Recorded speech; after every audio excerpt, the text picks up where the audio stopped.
at the highlights of the bulletin tonight.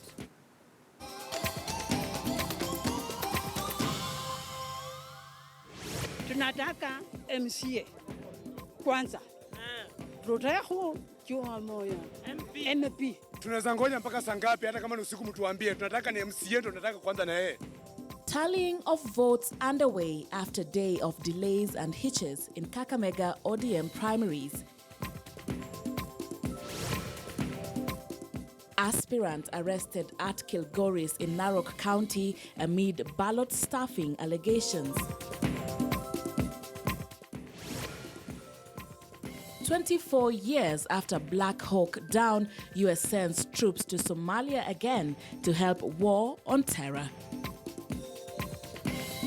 Age 20 and above, they like the older men because of, money. Sasa msichana mdogo amemkwamia. Sasa anatafuta nini?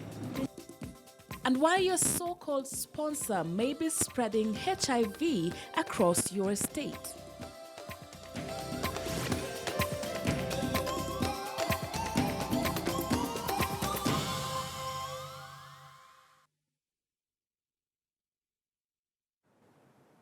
Many thanks for joining us. My name is Sharon Momanyi. Our sign language interpreter at the bottom end of your screen there is William Sila. Now, protests broke out in Kabete, Kiambu County today following the disappearance of a popular parliamentary aspirant who went missing last night.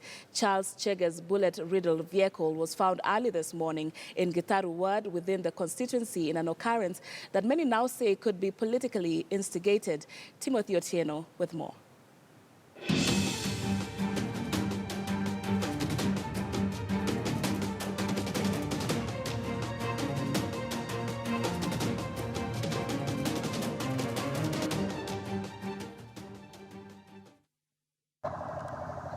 Police would have a hard time controlling a rowdy crowd angered by the disappearance of Kabete parliamentary aspirant. 32-year-old Charles Chege went missing Friday evening after dropping off his driver in Kikuyu town at around midnight. Since then, no one has seen or heard from him. We are still waiting for the information from the police, and we are actually becoming impatient. The politician's white Toyota Prado would be found near Rungiri Dam within the constituency hours later with 2 bullet holes on the back left side of the vehicle. What's even more strange is that police found no evidence of blood inside the vehicle, and Charles Chege's phones and personal items were recovered from the car. Hajaniambia kuhusu kitu yote, Chege ameripoti ama nini, na kulingana na venye dereva wake amenielezea, walikuwa na yeye mpaka saa 6 hapo Kikuyu, akadrop dereva wake na yeye akajiendesha akielekea nyumbani. Hakuna ripoti nyingine tumepewa kutoka hapo. Na hiyo ni yenye tumepewa na dereva wake. Askari yenyewe hakuna ripoti wametupea, wanatuambia kesi kwa CID. We are going to get this aspiring candidate alive and to continue with the duties. The popular politician, most commonly known to Kabete residents as Chege Fresh, was set to launch his manifesto at Kanjeru Stadium Saturday, making a second attempt for the Kabete seat after he lost to Ferdinand Waititu during nominations for the Jubilee ticket in a by-election in 2015. For now, police are ruling out any foul play, insisting that the search is on, even though residents suspect that Chege may be a victim of bad politics. Timothy Otieno, KTN News.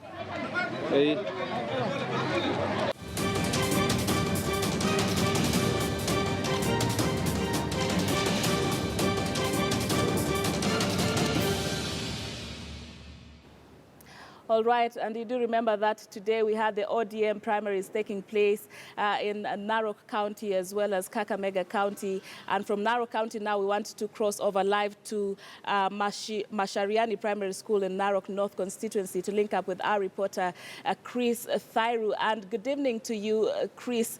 Many thanks for following this up for us. Perhaps you can let us know what is the latest. Do we already have results starting to stream in from where you are? Well, very good evening to you, Sharon. And what I can confirm is that results here are yet to continue streaming. We are actually at the tallying center that is El Mashariani Primary School in Narok North constituency. And so far, since 5 p.m. when most of the polling centers closed and the tallying started, so far at this tallying center at El Mashariani Primary School, we have just received only 3 results from 3 polling stations. And out of the 3 polling stations, it is confirmed that when it comes to the position of the senator, Ledama Olekina is leading with at least 1,110 votes against his challenger, that is Tom Maitai, who is way distance behind with 200 votes. And when it comes to the position of women representative, we had 3 aspirants fighting to fly the ODM party ticket. And so far, we can confirm that Rebecca Tonkei, she is leading with close to 1,300 votes, followed by Eunice Marima with close to 1,000 votes. And so we'll still be waiting because these are just results from 3 polling stations out of 171 polling stations. And for now, I'm joined by the returning officer of Narok North constituency just to tell us what they are still waiting and whether they have communication from other polling centers, especially from way flank areas like Kilgore's constituency, which is still part of Narok County. Well, a very good evening to you, sir. So far, what can you tell us that the process is, that the waiting of terms of the tallying? What I can say is that the day has been successful. The voting has gone on well. We were lucky that people finished voting very early. So the counting at the El Mashariani Primary School, which is in Town Ward, the voting ended very early and all the calculation was done, and already we have the tallying in here. We are also waiting our fellow members from Narok Town Ward and also from the rest of the ward and also the constituencies to arrive between 10 and around the last group we expected to around 11. But so far you have received results from 3 polling stations out of 171. Maybe from all these, have you maybe communicated with people on the ground? Are they facing any challenges in terms of tallying these votes or in terms of transporting the ballot boxes up to here at El Mashariani Primary School? Okay, I'm also keenly dealing with the chairman who is in charge, but what we understand is we in Narok town we are all scattered, so it has actually taken time for them to arrive here, and we are still expecting them to arrive here on time, despite having some challenges in transport. That is some not well up roads, but we still expect them to arrive on time. From this school, we have realized that you have no electricity. How do you expect, will this be a challenge when it comes to tallying the other votes and, of course, adding the votes that were casted in other polling centers across the county? Not really, but we understand the school was closed actually, so we didn't have some access with the head teacher to arrange for electricity. We find all the sockets are around, but we don't have that access, so we had to look for a backup generator.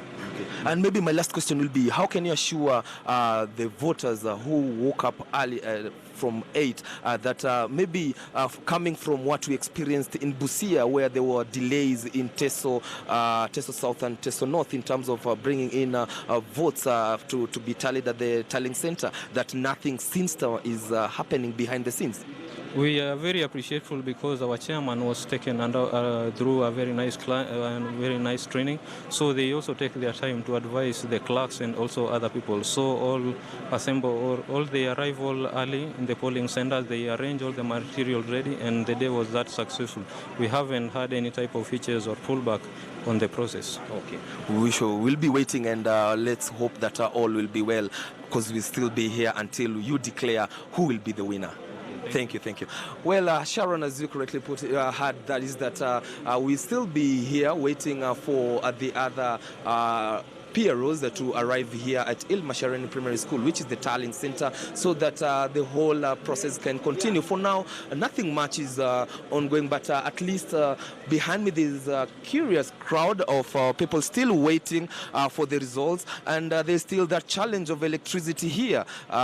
This school, it has no electricity. That's still a challenge. But as you can see, supporters of different aspirants eagerly waiting for those results. But what we know is that it will still take time. Remember that we have 171 polling stations, and so far results that we have received at Ilmashareni Primary School are results from only 3 polling stations. They were arrested on allegations that they were caught with ballot boxes which had already been stuffed with ballot papers. But that is a case that the police are handling currently. Sharon. Right, Chris. And of course, I don't know how seriously the issue of that school not having electricity is being treated. But what are other underlying issues? From your updates throughout the day, there were also concerns that some of the members who turned up to vote couldn't find their names in the register, and that there were allegations that it's the 2013 register being used. Just how grave is this issue on the ground?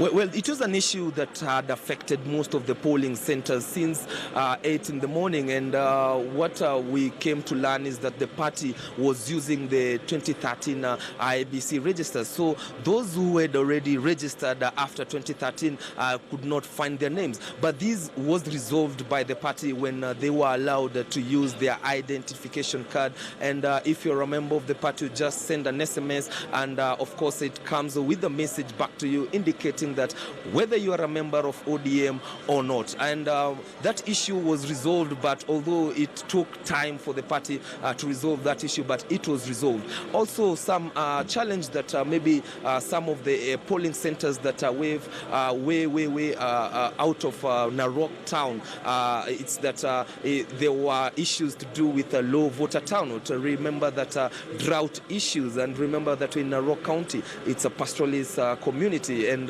you will find that in most of the polling centers there were no people to come and cast their votes because they are out there trying to look for pasture for their livestock. And those are just some of the issues, and let's hope that it will not affect the voter turnout even as we wait for the final tally.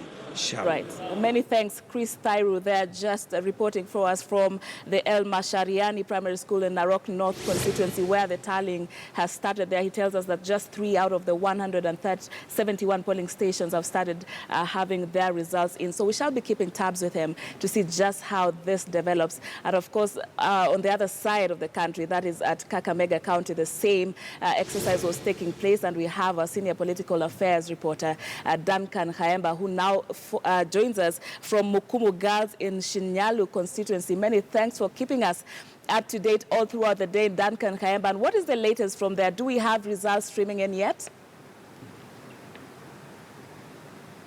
Sharon, in fact, as I'm standing right here, there's a commotion outside the gate. Some supporters that have been chanting as early as 7 p.m., but they cannot be allowed to get in, and not even the security personnel, that is the police, but we have around 5 Morans that guard this school, and they were given specific instructions that only vehicles ferrying in ballot boxes and identified agents get in. So there are Morans here who guard the school that are very, very specific. Then on my right, I think around 300 meters is where we have the school's main hall. That is where the tallying, the tabulation of the constituency results supposed to be taking place. But we've just come from there, nothing happening. In fact, the election officials, perhaps the returning officer for the constituency is not there, so nothing happening. Then something interesting, sitting area member of parliament, Samula Nami, has been here as early as 6. But the other opponents, the other candidates are not here, and no much happening. In fact, very few vehicles have driven in to bring ballot boxes. So we are not so sure what could be happening. So as we speak, what is supposed to be the indication of various presiding officers from several police stations across the constituency are supposed to have started arriving, but that hasn't happened yet, Sharon. All right, so we'll give you more time to try and assess the situation to find out whether this exercise is taking place beneath the tight security that you have defined for us. But let's just talk about the dynamics of this particular nomination exercise. What exactly is at stake for ODM even as they conduct this particular exercise? Well, for over 10 years, ODM has been enjoying support, if we can term it as total support, because you remember that in 2013 general election, this particular region had one of their own under the UDF party, Musalia Mudavadi, who was vying for presidency, of course competing with the likes of Raila Odinga and Uhuru Kenyatta. But nonetheless, Raila Odinga's ODM party had the highest support in this region, both at the presidential level and even at the constituency level. We're talking about, of the 12 constituencies here in Kakamega County, ODM managed to bag 6 constituencies, defeating even UDF, which had 5. Because of the 12, ODM had half, that is 6. Then UDF had 5, that makes 11. Then Matungu had Newford, Kenya of David Were. So that tells you what could be at stake for ODM in this particular nomination process, because it has to make sure that it gets it right. First of all, to defend its territory of the 6, then perhaps conquer more territory if it wants to increase the number of elected members of parliament, and that is at the parliamentary level. Of course, remember that the governor of this particular county, the deputy party leader of ODM, is elected on ODM, and then perhaps having that one as well, then they could be looking at the senatorial one that is held by Ford Kenya's Boni Khalwale, but now he will be seeking another position altogether. So on top of the 6 plus the governor and then the woman representative, ODM would want to make sure that this process perhaps becomes a success, to ensure that it not only defends its territory, but it conquers more territory, Sharon. Right, Duncan, and had the officials indicated what time we can expect the results to be, formally announced? We've been trying without success to try and get hold of the returning officer for Shinyalu constituency. Of course, he's supposed to be here waiting for the presiding officers from all the polling stations, but he's not there. Then, as I indicated, area member of parliament, Lisamula Nami, is seen making frantic calls since 6, and they can't be getting through to anyone because they are at a loss. Of course, the returning officer is supposed to have laid the table and beginning to receive results from the presiding officers that are coming in, but that is not happening. But of the 12 constituencies, a tight contest is expected, particularly here in Shinyalu, because the sitting area member of parliament is facing stiff challenge from the man that he defeated in 2013, that is Justus Kizito Mugali, and who joined ODM just the other day, having been a member of initially UDF and then went to Jubilee briefly. Then he has crossed back to ODM and now wants to get back his seat, and that is one of the areas that will be hotly contested. Another area is, of course, the Huisero constituency. Kakamega County Woman Representative Rachel Ameso has decided to go for that particular parliamentary seat. And then the sitting area member of parliament, Benjamin Nandai, is also there. And then there's Benjamin Andolwa. So that will be another area that will be hotly contested.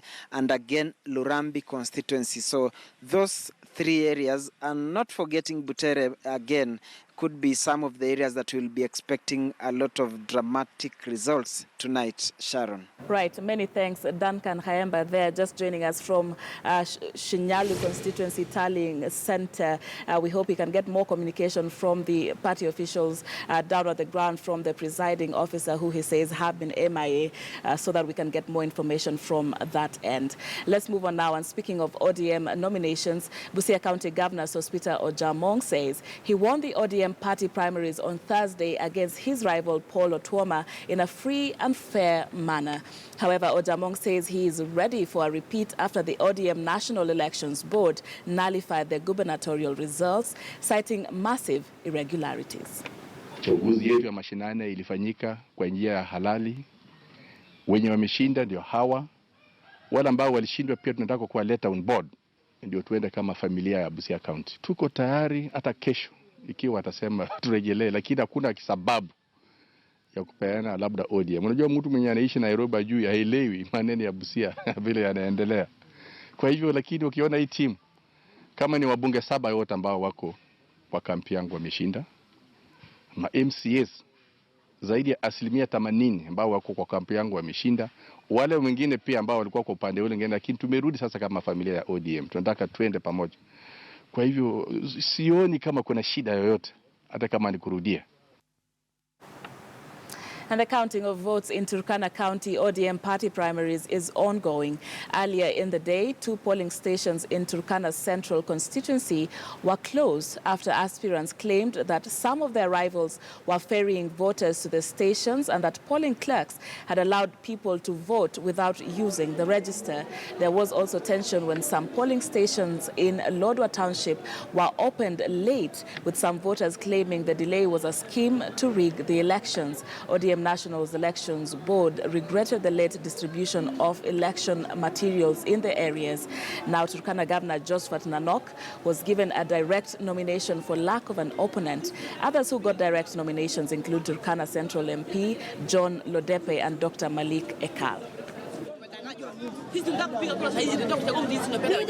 Wodi ambayo iko karibu na watu 10,000.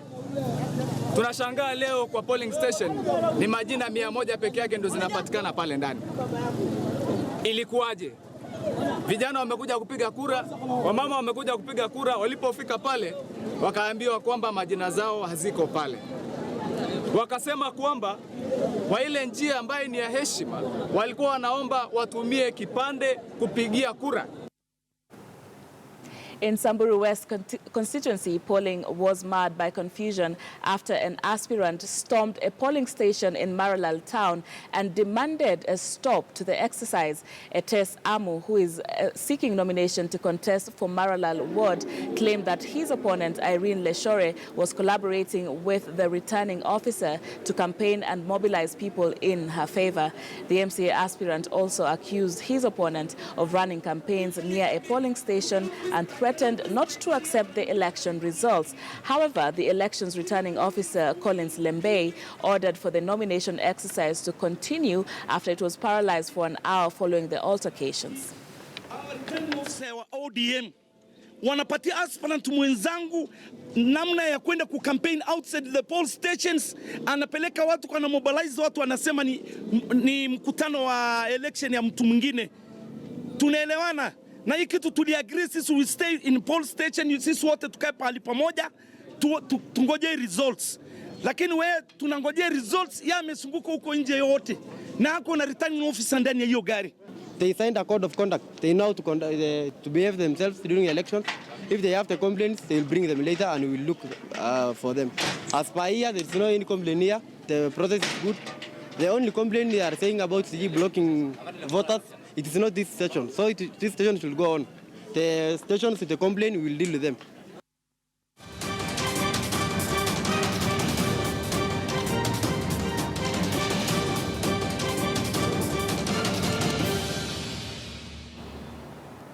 Right, from those updates on the ODM primaries, we want to take a short break now here on KTN Weekend Prime.